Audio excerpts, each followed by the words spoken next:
হিন্দু ধর্মাবলম্বীদের সবচেয়ে বড় ধর্মীয় উৎসব আজকের এই অনুষ্ঠানে উপস্থিত প্রিয় ভাই বোনেরা, আপনাদের সকলকে জানাই আন্তরিক শুভেচ্ছা।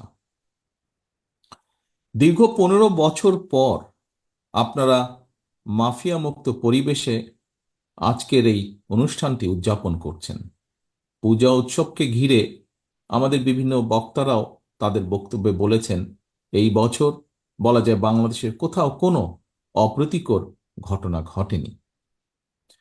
বাংলাদেশের পক্ষের শক্তি এভাবেই মিলেমিশে যার যার ধর্মীয় উৎসব, ধর্মীয় আচরণ যথা নিয়মে আতঙ্ক মুক্ত পরিবেশে পালন করবেন, উদযাপন করবেন।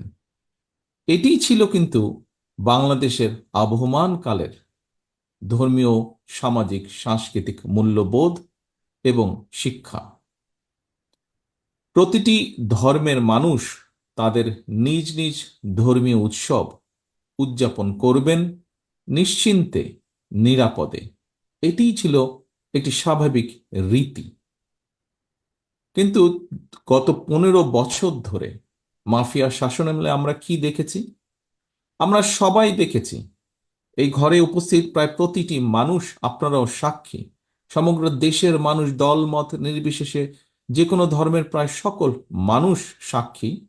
দেশে, এবং এখানে কয়েকজন বক্তা উল্লেখ করেছেন তাদের বক্তব্যে, সেই সময় দেশে কোনো উৎসব এলেই, বিশেষ করে হিন্দু ধর্মাবলম্বীদের উৎসবকে ঘিরে ইচ্ছে করেই সারা দেশে একটি ভীতিকর পরিস্থিতি সৃষ্টির অপচেষ্টা চালানো হতো। বিভিন্নভাবেই দেখা গেছে, যে প্রমাণিত হয়েছে যে নিজেদের হীন দলীয় রাজনৈতিক স্বার্থ চরিতার্থ করতে পরাজিত অপশক্তি দেশে সাম্প্রদায়িক পরিস্থিতির সৃষ্টি করত।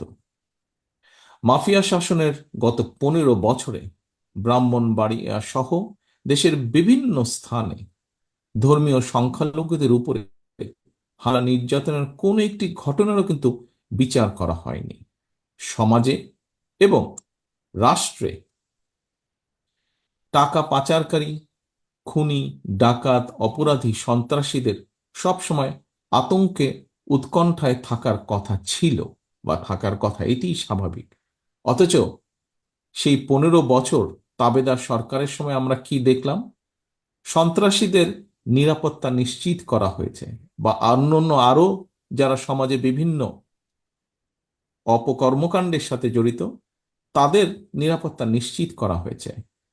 বিভিন্ন ধর্মের ধর্মপ্রাণ মানুষদেরকে রাখা হয়েছিল উদ্বেগ, উৎকণ্ঠা। প্রিয় উপস্থিতিবৃন্দ, ছাত্র জনতার গণ অভ্যুত্থানে মাফিয়া প্রধান পালানোর পর দেশের মুসলমান, হিন্দু, বৌদ্ধ, খ্রিস্টান সবাই এখন আয়না ঘরের ভীতিমুক্ত। আজ আমরা এখানে স্বাধীনভাবে একত্রিত হতে পেরেছি।